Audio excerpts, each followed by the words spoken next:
আমি মোহাম্মদ সোহাইবুর রহমান, বাংলাদেশ সুদ ঘুষ ও দুর্নীতি উৎখাত পার্টির বিশেষ আবেদন। সচেতন ভাই বোনের আসসালামু আলাইকুম। আমরা গভীর উদ্যোগের সাথে লক্ষ্য করছি যে আমাদের মতো একটি দরিদ্র দেশের বেশিরভাগ মানুষ যেখানে দারিদ্র্য সীমায় অবস্থান করিতেছে, নুনান্তে পান্তা ফুরানোর অবস্থা, মাতা পিতা স্ত্রী পুত্র ছেলেমেয়ের প্রাত্যহিক চাঁদা পূরণ করতে না পারা ব্যাকুলতা মানুষকে হচ্ছে জর্জরিত, যেখানে লক্ষ লক্ষ শিক্ষিত বেকার, কর্মক্ষম বেকার যুবকের হতাশায় ভুগছে। এমনই অবস্থায় দুর্নীতি, স্বজনপ্রীতি, ক্ষমতার অপব্যবহার প্রবেশ করেছে জাতির রন্ধে রন্ধে।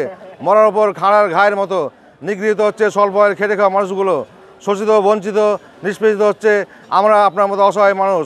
অফিস আদালত কোর্ট কাছারি এমনকি অসহায় মানুষের শেষ ভরসা পুলিশ স্টেশনগুলো আজ দুর্নীতি আকারে পরিণত হয়েছে। অফিসে ঘুষ না দিলে ফাইল চলে না, বিচারের দাবি প্রশাসনের দাঁড়ে দাঁড়িয়ে কেঁদে ফিরছিলে, অফিসে না আছে সমাজে সুস্থভাবে জীবনযাপনের অধিকার। দুর্নীতি দমনগুলো দুর্নীতির সুবিধার পরিণত হয়েছে। হ্যাঁ, ভারতীয় পণ্য বয়কট করুন, পুরো ভারতকে বয়কট করুন। ভারত খুনি হাসিনাকে জায়গা দিয়েছে, খুনি হাসিনা দুর্নীতিবাজ হাসিনাকে জায়গা দিয়েছে। বন্যার সময় পানিতে ডুবে মারছে, বহু লোক ডুবে মারছে, বহু সম্পদের ক্ষয়ক্ষতি করছে, আর খরার সময় শুকিয়ে মারছে।